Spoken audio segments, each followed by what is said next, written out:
সকলে কেমন আছেন? আবার শুনতে চাই, কেমন আছেন? যিনি ভালো রেখেছেন তিনি কি? আল্লাহর জন্য প্রশংসার আওয়াজ আসতে হয় না জোরে হয়? কত জোর আছে, সব জোর লাগিয়ে আমরা বলি তো আলহামদুলিল্লাহ। আবার মনে হয় আপনাদের অনেক রাত হয়েছে, এজন্য কষ্ট হচ্ছে খুব। এই দোষটা কিন্তু আমার না, কমিটিকে আমি বারবার বলেও বোঝাতে পারি না, কিন্তু আমি তো আর খারাপ ব্যবহার করতে পারি না, কারণ আপনারা দাওয়াত দিয়ে এনেছেন, আদর করে খাইয়েছেন। আমার ভাই যিনি পিছনে দাঁড়িয়ে আছেন, কয়েকবার আমার মসজিদে গিয়েছি মুখ দেয়, সেখানে গিয়ে গিয়ে বারবার হুজুর আমার দাওয়াতটা কিন্তু এত তারিখ মনে থাকে যেন। এত কিছুর পরে আমি তো আর রাগ করতে পারি না, কিন্তু আমি জানতাম যে আজকের মাহফিলের অনেক শ্রোতা যারা দূর দারাজ থেকে আসছে তাদের অনেকেই চলে যাবে, কিন্তু আমি দেখতে পাচ্ছি আলহামদুলিল্লাহ খুব বেশি না।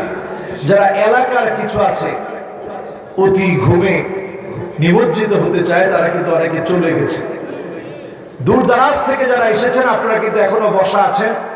টাইম কিন্তু আমরা দিয়েছিলাম 12টা, আমরা চেষ্টা করব 12টা যেন নির্ধারিত সময়টা আমরা ধরে রাখতে পারি ইনশাআল্লাহ। সকলে পড়েন আউযু বিল্লাহি মিনাশ শাইতানির রাজীম। বিসমিল্লাহির রাহমানির রাহিম। আলিফ লাম রা।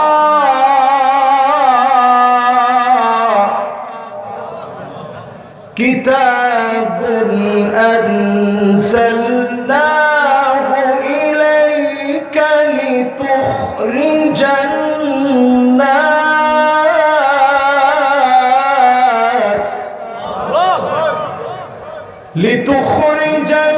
নাস মিনাল যুলুমাতি ইলান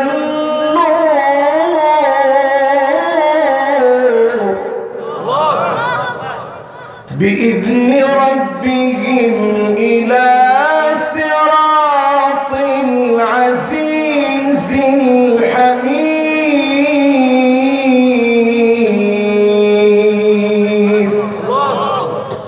সকলে পড়ি সাদাকাল্লাহুল আযীম। যেই সূরাটা আমরা এখন তেলাওয়াত করলাম সূরাটার নাম সূরা ইব্রাহিম। সূরাটার নাম কি? সবাই একটু বলেন সূরাটার নাম কি? সূরা ইব্রাহিম। অবতীর্ণ হয়েছে মক্কাতুল মুকাররমায়, আল কোরআন আল কারীমের 14 নম্বর সূরা এটি। এই সূরার ভিতরে আয়াত রয়েছে মাত্র 52টি। কয়টি? 52টি আয়াতের একটি সূরা সূরা ইব্রাহিম নাম। এই সূরা আল কারীমাতে শব্দ রয়েছে 831টি। বলতে হবে শব্দ আছে কয়টা? সবাই বলেন শব্দ আছে কয়টা? 831টি শব্দ রয়েছে। আদাদুল হুরুফ অক্ষর রয়েছে 3461টি। বলেন অক্ষর আছে কয়টা? 3461টি। এবার বলেন শব্দ আছে কয়টা? 831টি। আয়াত রয়েছে কয়টি? 52টি। পবিত্র কালামে হাকিমের কত নম্বর সূরা?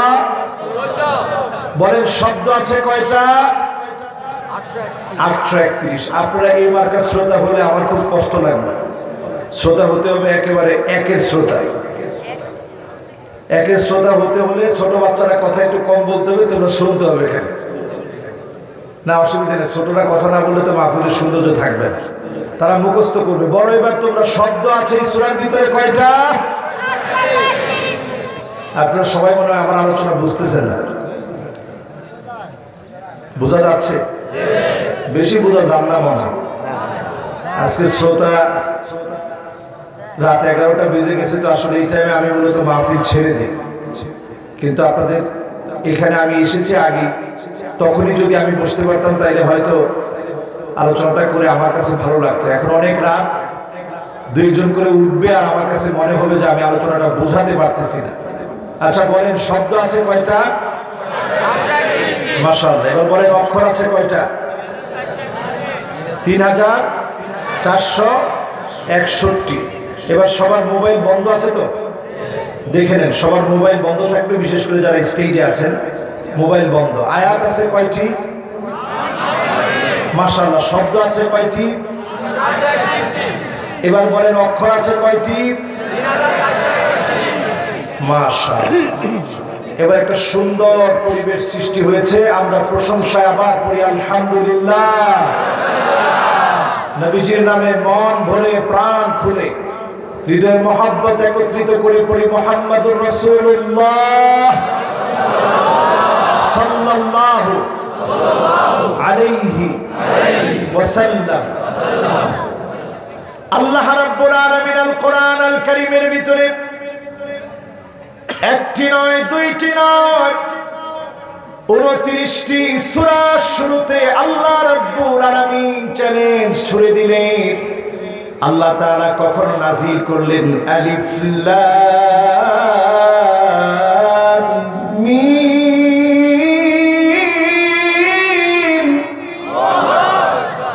কোথাও আল্লাহ দিলেন আলিফ লাম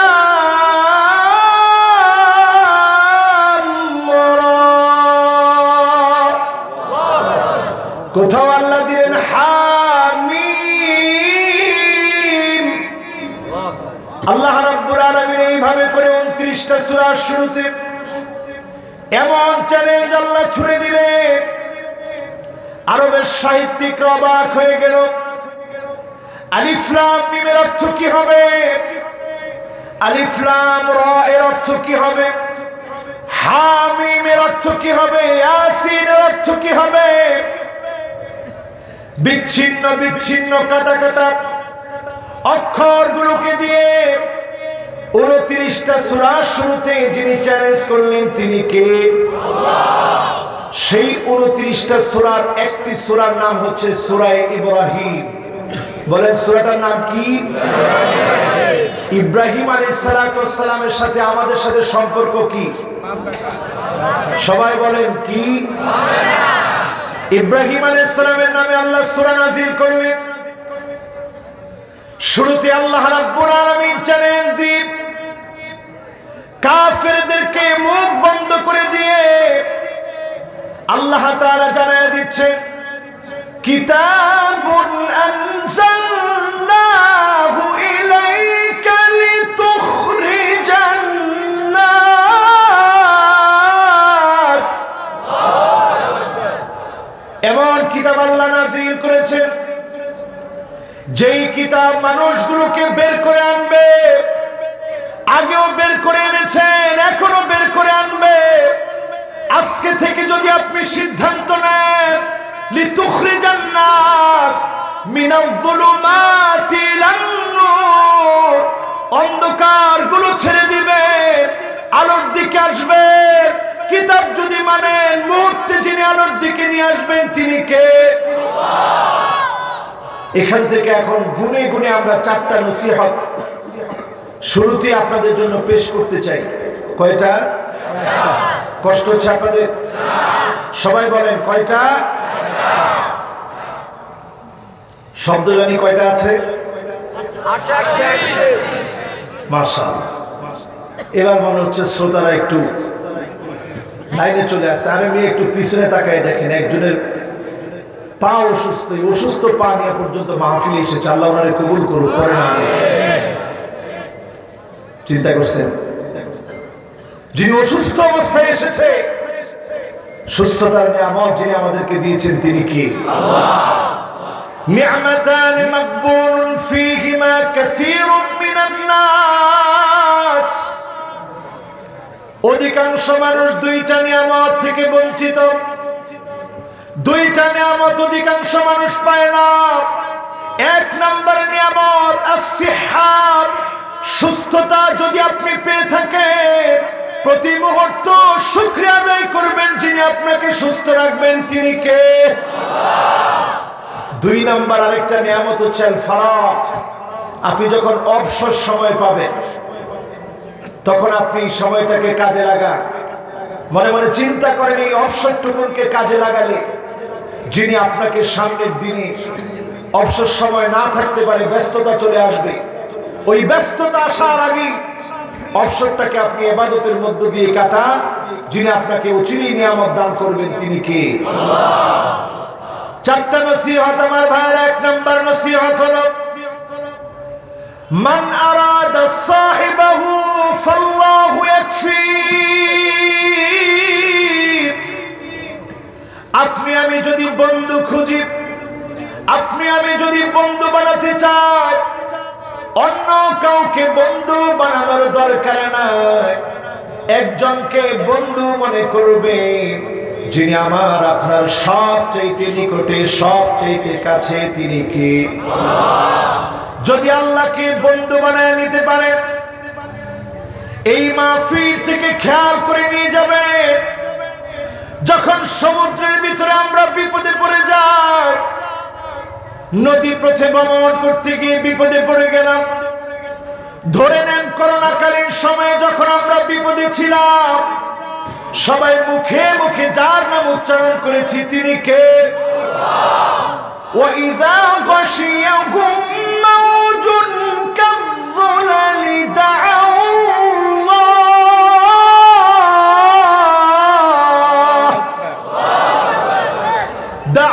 اللَّهَ مُخْلِصِينَ لَهُ الدِّينَ।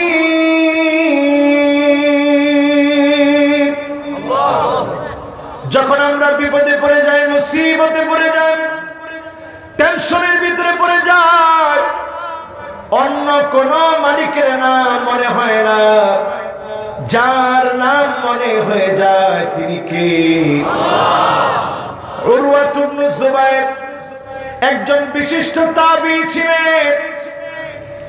প্রতি রাত্রে তিনি 7.5 পারা কোরআন কারীম তেলাওয়াত করতেন, এত পরিমাণ আল্লাহকে ডাকতেন। উরওয়া ইবনে যুবাইর যখন একদিন দিমাশকে চলে গেলেন, বিখ্যাত এই তাবেঈ দিমাশকে চলে যাওয়ার পরে হঠাৎ করে ওনার পায়ের ভিতরে যন্ত্রণা শুরু হয়ে গেছে। পায়ের যন্ত্রণার জন্য যখন ডাক্তার দেখালেন, ডাক্তার বললেন আপনার পা কেটে ফেলে দিতে হবে, পায়ের ভিতরে পোকা হয়ে গেছে। উরওয়া ইবনে যুবাইর অবাক হয়ে গেলেন। সেই মুহূর্তেও বিচলিত না হয়ে মালিকের শুকরিয়া আদায় করলেন। তখন তো অবশ করার মতো তেমন কোনো মেডিসিন ছিল না। ডাক্তার বললেন আপনাকে মদ পান করাতে হবে। সামান্য মদ যদি মেডিসিন হিসাবে খাওয়ানো হয়, আপনি যখন একটু অচেতন হবেন তখন পা কাটা হবে। উরওয়া ইবনে যুবাইর বললেন আমরুন মুস্তাহিল, এটা অসম্ভব। লা আশরাবুল খামরা কাত, জীবনে কোনদিন আমি মদ পান করতে পারি না, অসম্ভব এটা আমি মদ পান করব। আমি যখন নামাজে দাঁড়ায় যাব, কোরআন তেলাওয়াত শুরু হয়ে যাবে, কোরআনের স্বাদ, কোরআনের মজা যখন আমি পেয়ে যাব, তুমি আমার পা কাটবে। ডাক্তার তুমি দেখবে আমি উরওয়া ইবনে যুবাইর টেরও পাবো না। ঠিকই যখন তিনি নামাজে দাঁড়ায় গেলেন, তিলাওয়াত শুরু করলেন, তিলাওয়াতের এক পর্যায়ে এসে ওনার পা কাটা শুরু করেছে। উরওয়া ইবনে যুবাইর অজ্ঞান হয়ে পড়ে গেলেন। যখন জ্ঞান ফিরল দেখেন পাটা নাই। উরওয়া ইবনে যুবাইরের কাছে সংবাদ আসলো, আপনার সন্তানদের মধ্য থেকে এক সন্তান ঘোড়ায় উঠতে গিয়ে পড়ে মারা গেছে। ওই রাত্রিতেও তিনি আল্লাহর জন্য দাঁড়িয়ে গেলেন, এক পায়ের উপরে ভর দিয়ে দাঁড়ালেন, আরেক পা অপারেশন করা হয়েছে, কেটে ফেলে দেওয়া হয়েছে। তিনি আল্লাহকে ডেকে বললেন আল্লাহ আপনি আমার মালিক, আমি আপনার গোলাম। দুইটা পায়ের মধ্য থেকে দুইটা পা তো আপনি নিয়ে নিতে পারতেন, মাত্র একটা পা কাটা গিয়েছে, আরেকটা পা তো আছে। আমার সন্তানদের মধ্য থেকে মাত্র একটা সন্তান দুনিয়া থেকে বিদায় নিয়েছে। ও আমার আল্লাহ, আমার কোনো দুঃখ নাই, কোনো কষ্ট নাই। ওই অবস্থায় তিনি প্রশংসা করলেন, আল্লাহর শুকরিয়া আদায় করলেন। আউয়ালু মান ইউদআ ইলাল জান্নাল হামিদুন আল্লাযীনা ইয়াহমাদুনা আল্লাহা ফিস সাররাই ওয়াদ দাররা। যারা সুখে দুঃখে মালিকের প্রশংসা আদায় করবে, এই কষ্টের সময় যারা মালিকের প্রশংসা আদায় করবে, বিপদের সময় যারা আল্লাহকে বন্ধু মনে করে কথাগুলো বলবে, তাদেরকে যিনি জান্নাতের প্রথম কাতারের জন্য কবুল করে ফেলবেন তিনি কে? এখানে যারা বসছেন, এই কথাকে আমরা মনে প্রাণে বিশ্বাস করে নিয়ে যেতে পারি। জীবনের সব সময় প্রশংসা করব কার? হাতের ভিতরে যদি এখন আপনাকে জেলখানায় নেওয়ার জন্য আপনাকে অ্যারেস্ট করা হয়, ওই অবস্থায় প্রশংসা লাগবে কার? আপনাকে যদি আগুনের ভিতরে ফেলে দেওয়া হয়, আইয়ুলকা ফিন্নারি ফায়ুহারাক, ঈমানের পরীক্ষা আপনাকে আগুনে ফেলে দিয়ে জ্বালিয়ে দেওয়া হবে, পুড়িয়ে মারা হবে, তারপরে এক চুল মারা যাবে না। ঠিক না বেঠি? এর নাম পরীক্ষা। এই পরীক্ষায় উত্তীর্ণ হতে পারবেন তখন যখন আপনি বন্ধু বানায় নেবেন কাকে? জোরে বলেন না, কাকে? আমরা আল্লাহকে কি বন্ধু বানায় নিতে পারবো ইনশাআল্লাহ? কয় নাম্বার গেল? সবাই বলেন কয় নাম্বার? শব্দ জানি কয়টা? মাশাআল্লাহ। কয়টা? আয়াত জানি কয়টা? 52টা। মাশাআল্লাহ, এই তো মনোযোগ আছে। এরপরে আমার ভাইরা দুই নাম্বারে ওয়ামান আরাদা মুস্তানিসান ফাল কুরআন ইয়াকফি। আপনার কাছে যখন একাকী লাগবে, একাকিত্ব যখন আপনাকে পেয়ে বসবে, সারা পৃথিবীর বিভিন্ন জায়গায় মানুষ আত্মহত্যা করে। এত সুখী মানুষ জাপানের মানুষ, এত নিয়মতান্ত্রিক মানুষ জাপানের মানুষ, তারপরেও তারা আত্মহত্যার দিকে গিয়ে, এই জন্য তারা আত্মহত্যা করে কারণ তারা নিঃসঙ্গতা তাদেরকে পেয়ে বসে, একাকিত্ব তাদেরকে পেয়ে বসে। আধুনিকতা আছে, টাকা আছে, নিয়ম আছে, সব আছে, একাকিত্ব দূর করার কোনো ঔষধ নাই। এই জন্য জাপানে আত্মহত্যার সংখ্যা বেশি, অমুসলিমরা বেশি আত্মহত্যা করে। আরব দেশগুলোর দিকে তাকায় দেখেন, আত্মহত্যার সংখ্যা একেবারে নগণ্য। আত্মহত্যা একেবারে থাকবে না আপনি যদি কোরআন কারীম পড়েন, মানেন, বুঝেন। নিঃসঙ্গতা যিনি দূর করে দিবেন তিনি কে? মোহাব্বত নিয়ে ডাক দিয়ে বলেন তিনি কে? দুই নাম্বার নসিহত। তিন নাম্বারে আমার ভাইরা, ওয়ামান আরাদা গিনান ফাল কিনাআতু তাকফি।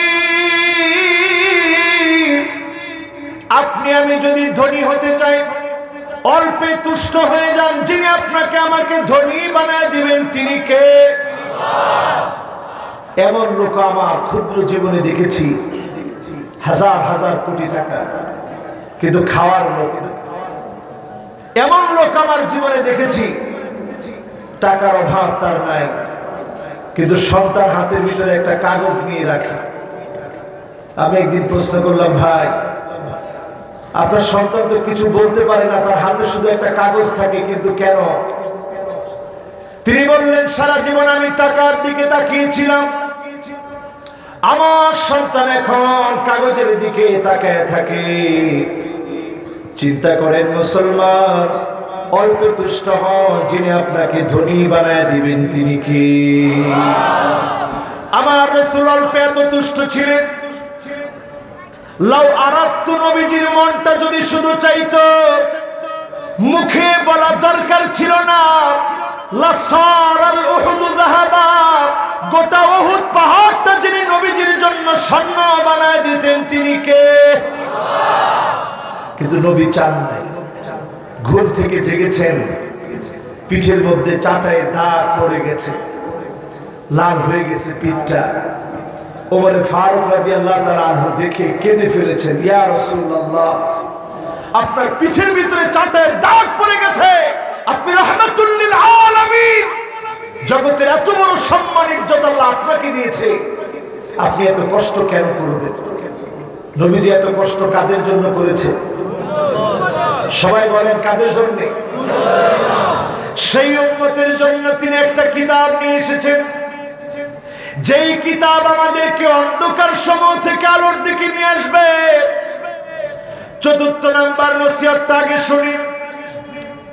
ওয়ামান আরাদা ওয়াইদান ফাল মাউতু ইয়াকফি, কেউ যদি নিজের জীবন পরিবর্তন করতে চায়, বহু বক্তার ওয়াজ শুনেছে, জীবন পরিবর্তন হয় না। এক বক্তার ওয়াজ শুনলে যিনি জীবনটাকে পাল্টায় দিবেন তিনি কে? ওয়ামান আরাদা ওয়াইদান ফাল মাউতু ইয়াকফি,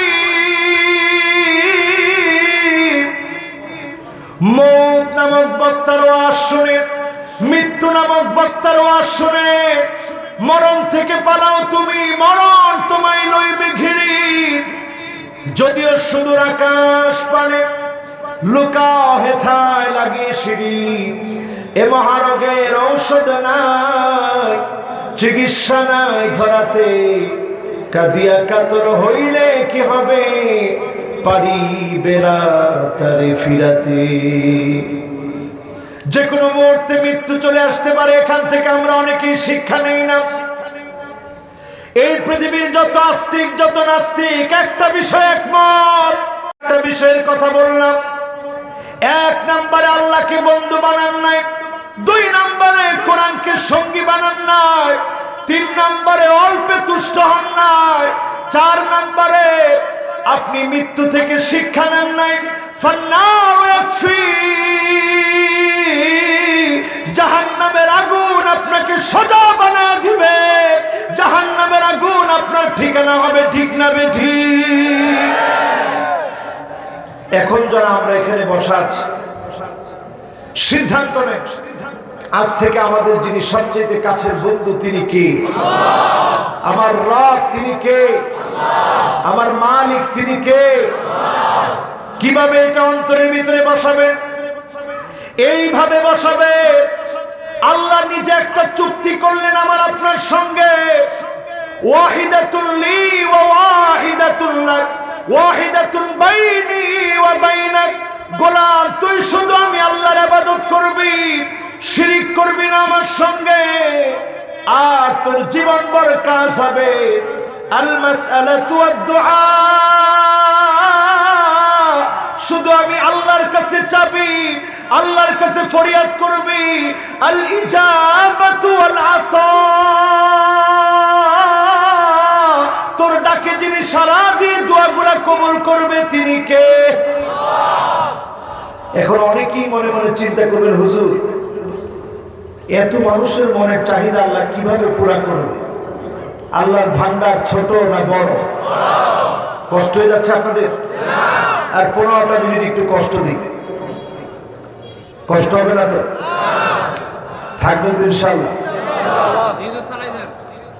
কেমনে সালাম? আমি আবার অন্য বক্তব্যের মতো এমনি চালাইতে পারি না।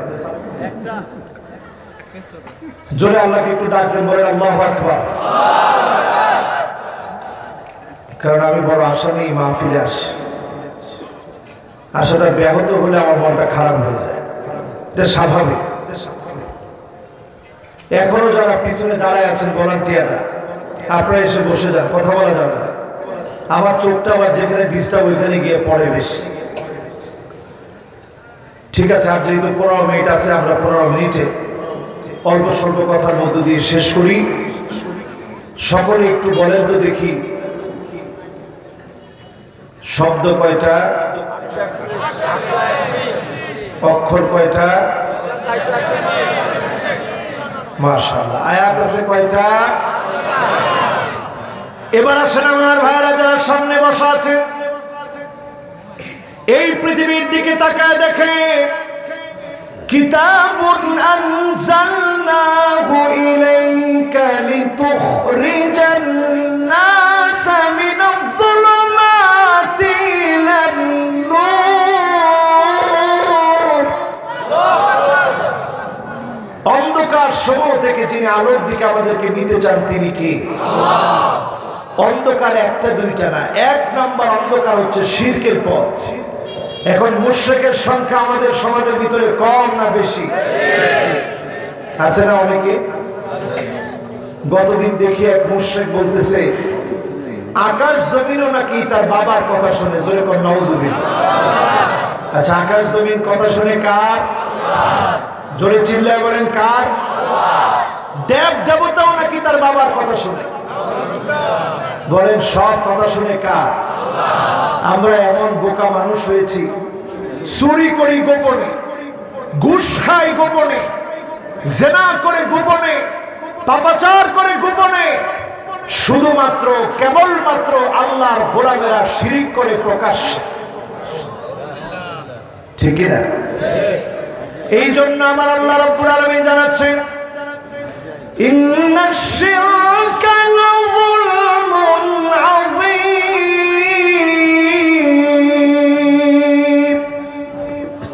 শিরক হচ্ছে সবচেয়ে বড় জুলুম।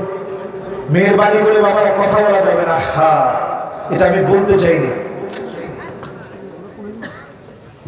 আপনারা যদি স্টেজে বসে কথা বলেন, আমি কথা বলবো কেমন? একটু মনোযোগ লাগাতে হবে বাবারা, রাত অনেক হয়ে গেছে। আমি যখন আলোচকের এই জায়গায় মাইকে বসা আছে, আমি বুঝতেছি মানুষের হকের বিষয়টা। যারা দূর দারাজ থেকে আসছে, এমন লোক আসছে আমার সাথে দেখা করছে আজকে এখানে কেন্দুরবাগ থেকে। কয় কিলো জানেন? অনেক দূরে, সেই চৌমনি কেন্দুরবাগ থেকে এখানে আসছে। দেখুন এই লোকটা কেমনে বসে থাকবে রাত 12টার পরে? এই রোডের যে অবস্থা, কোন জায়গায় রাত্রে কোন জায়গায় কে ধরে বলা যায়। এই জন্য আমরা ইনশাআল্লাহ কাউকে কষ্ট দিব না, অল্প সময়ে শেষ করব, মনোযোগ নিয়ে শুনবো, পরেন ইনশাআল্লাহ। জুলুমের পথ এক নম্বরে, অন্ধকার পথ হচ্ছে শিরকের পথ। আল্লাহ তাআলা মুশরিককে ক্ষমা করবেন না, নবীজি শাফাত করবেন না। এই জন্য আজকে এখান থেকে শিক্ষা নিতে চাই, যতদিন বাঁচব মখলুকের কাছে নয়, যার কাছে যাব তিনি কে? আরো জোরে চিল্লায় বলেন কে? ভয় কোন মখলুককে না, যাকে ভয় করব তিনি কে? আল্লাহকে, খালেককে ভয় করব। পরে ইনশাআল্লাহ। এরপরে আমার ভাইরা তাকায় দেখবে, জুলুম নির্যাতন নিপীড়ন যখন হবে, অন্যায় ভাবে কাউকে যখন মিথ্যাচার করা হবে, বুঝে নিবেন এই পথটা অন্ধকার। এই পথে যখন আপনি থাকবেন, আপনি আযাবের জন্য প্রস্তুতি নেন। যিনি আপনাকে ধরবেন তিনি কি? এরপরে কিছু মানুষ এমন আছে দেখবেন, আল মু'তাদুন, যারা সীমা লঙ্ঘন করবে, ইলহাকুদ দারার আলাল আখারিন, নিজে দোষ করে নির্দোষ মানুষকে দোষী বানাবে। নির্দোষ মানুষকে যখন আপনি দোষী বানাবে, আপনি বুঝে নিবেন অন্ধকারের পথে, জাহান্নামের পথে আপনি আছেন। ঠিক না বেঠিক? এরপরে তাকায় দেখবেন কিছু মানুষ আছে শিবরান বিশিবরিন, কাফেরদেরকে অনুসরণ করে এক বিগত করে করে। আছে না? কাফেররা যদি এক বিগত পরিমাণ যায়, আপনি মুসলমান হয়ে এক বিগত পরিমাণ গেলে, কাফের যেভাবে চুল কাটে ওইভাবে আপনি চুল কাটলে, আপনার স্ত্রীকে দিয়ে বুড়ো প্লাগ করালে, বেপর্দা বানালে, বেপর্দা স্ত্রীকে আপনি ছেড়ে দিলে, আপনার স্ত্রী বুড়ো প্লাগ করেছে, বেপর্দায় চলেছে, কাসিয়াতুন আরিয়াত মাইলাতুন মুমিলাত, স্ত্রী ট্যাটু আঁকে শরীরের ভিতরে, আন্নামিসা ওয়াল মুতানাম্মিসা, আল ওয়াশিমা ওয়াল মুস্তাওশিমা, বুড়ো প্লাগ যারা করবে, ট্যাটু যারা আঁকবে, তাদের উপরে যার লানত সব অন্ধকারের পথ। এখন সময়টা এমন, 2050 পর্যন্ত যদি পৃথিবী টিকে, পিআরসি জরিপ বলছে আগামী পৃথিবীতে সবচেয়ে বেশি যেই ধর্মের অনুসারী হবে ওই ধর্মের নাম হচ্ছে ইসলাম। জোরে বলেন আল্লাহু আকবার। এই জন্য আমার ভাইরা যারা সামনে বসা আছি, ইল্লা আদখালাহুল্লাহু কালিমাতাল ইসলাম, আবার একটা সময় আসবে যিনি মুসলমানদেরকে বিজয় দান করবেন, তিনি কে? একজন সাহাবী ছিলেন আমর ইবনুল জামুহ। আমর ইবনুল জামুহ এমন একজন সাহাবী যিনি ল্যাংড়া ছিলেন। অসুস্থ পা নিয়ে উহুদ যুদ্ধের জন্য তিনি প্রস্তুতি নিলেন, জিহাদের ময়দানে যাবে। ওনার 4 জন সন্তান ছিল। আল্লাহর নবীর কাছে গিয়ে বললেন, আমার আব্বার পা অসুস্থ, আব্বা আমার ল্যাংড়া, চলতে ফিরতে পারে না, আব্বা কেমন করে জিহাদে যাবে? আব্বার জন্য যদি একটু রুখসত দিতেন, সামিহনা ইয়া রাসূলুল্লাহ, আমাদের দিকে তাকায় যদি একটু সুযোগ করে দিতেন। আল্লাহর নবী বললেন, যাও যাও, তোমার আব্বা যেহেতু সুস্থ, জিহাদের ময়দান থেকে তোমার আব্বাকে সুযোগ দেওয়া হলো। আমর ইবনুল জামুহের কাছে আসলেন, সন্তানরা এসে বললেন, আব্বা জিহাদের ময়দানে যাওয়া দরকার নাই, বাড়িতে থাকে।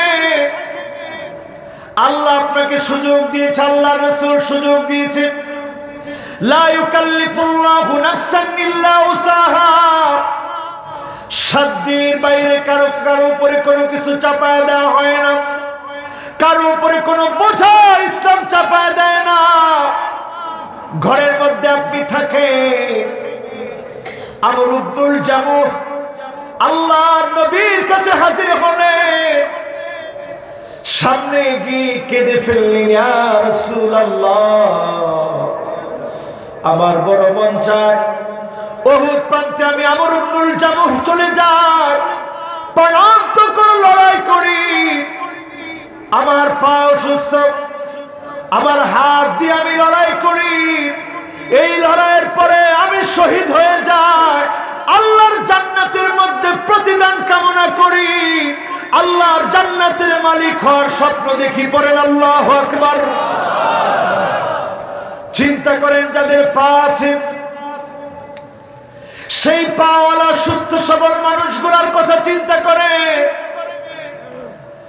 আর আমর ইবনুল জামুহের কথা চিন্তা করে।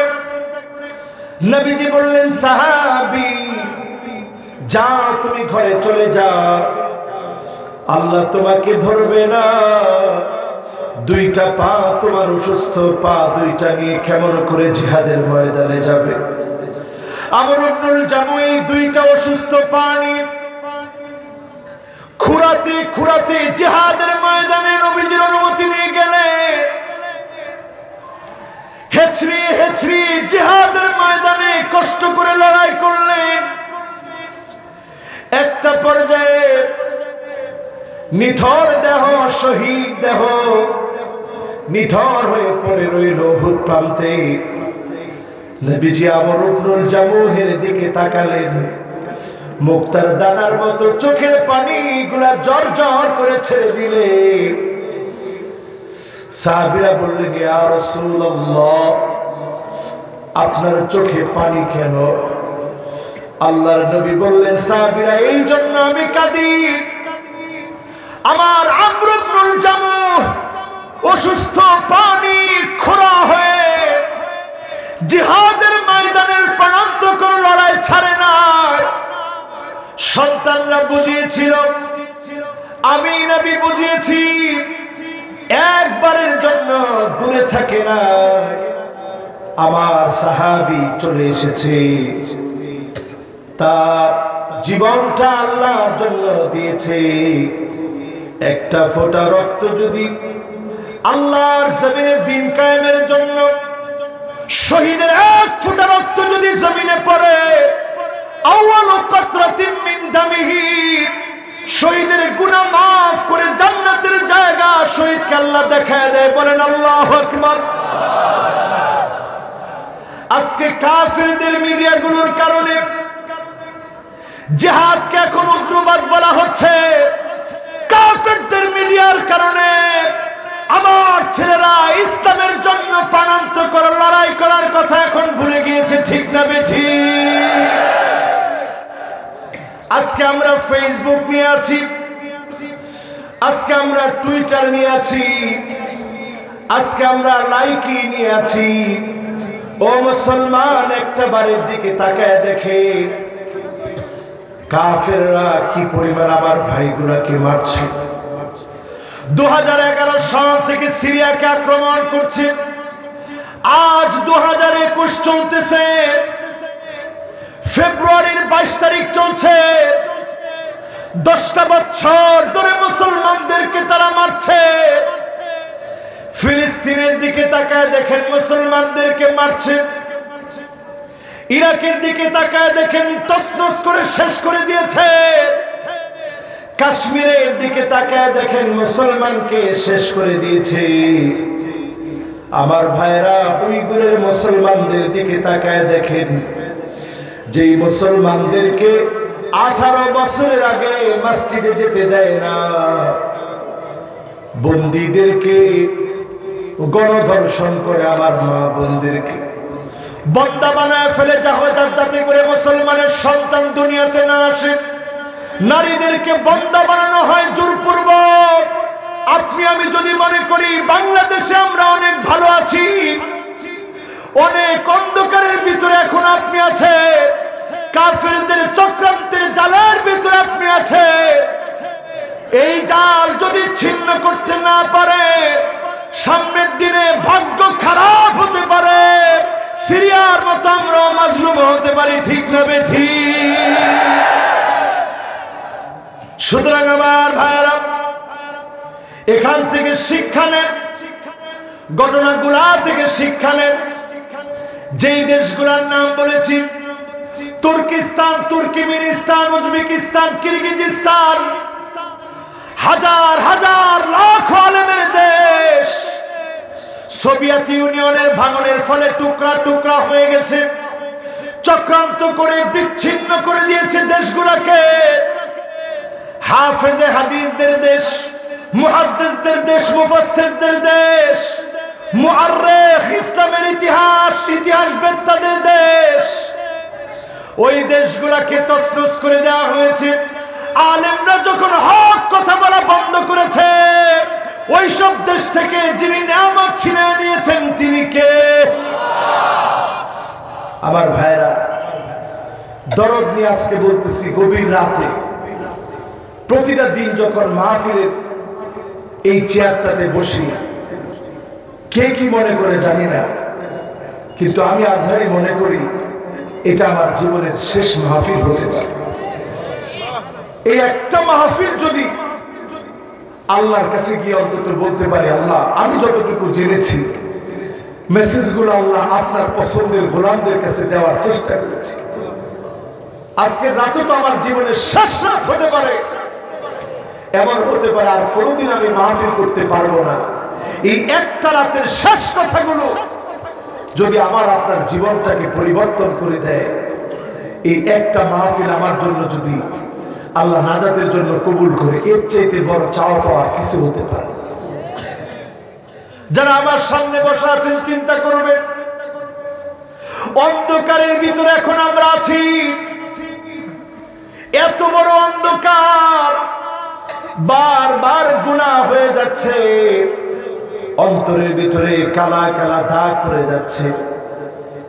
আপনার মগজটাকে যদি খুলে দেখানো যেত, মগজের ভিতরে খালি ফেসবুকের চিন্তা, ভিডিওর চিন্তা, Facebook video chatting, Imo, Viber, WhatsApp আপনার ব্রেনটাকে গিলে খেয়েছে।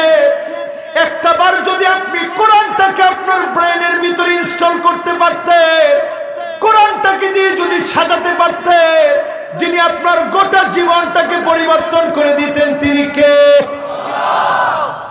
আল্লাহ সেই কথাই বলছেন, কিতাবুন আনজালনাহু ইলাইকা লিতুখরিজান নাস মিনায-যুলুমাতি ইলান-নূর। মানুষদেরকে অন্ধকার সমূহ থেকে আলোর দিকে নিয়ে আসার জন্য যিনি কিতাব পাঠিয়েছেন তিনি কে? রাত বাজে কয়টা? এখন 12টা। আমরা তাহলে আলোর দিকে আছি তো ইনশাআল্লাহ। আজকে পর্যন্ত শেষ করি।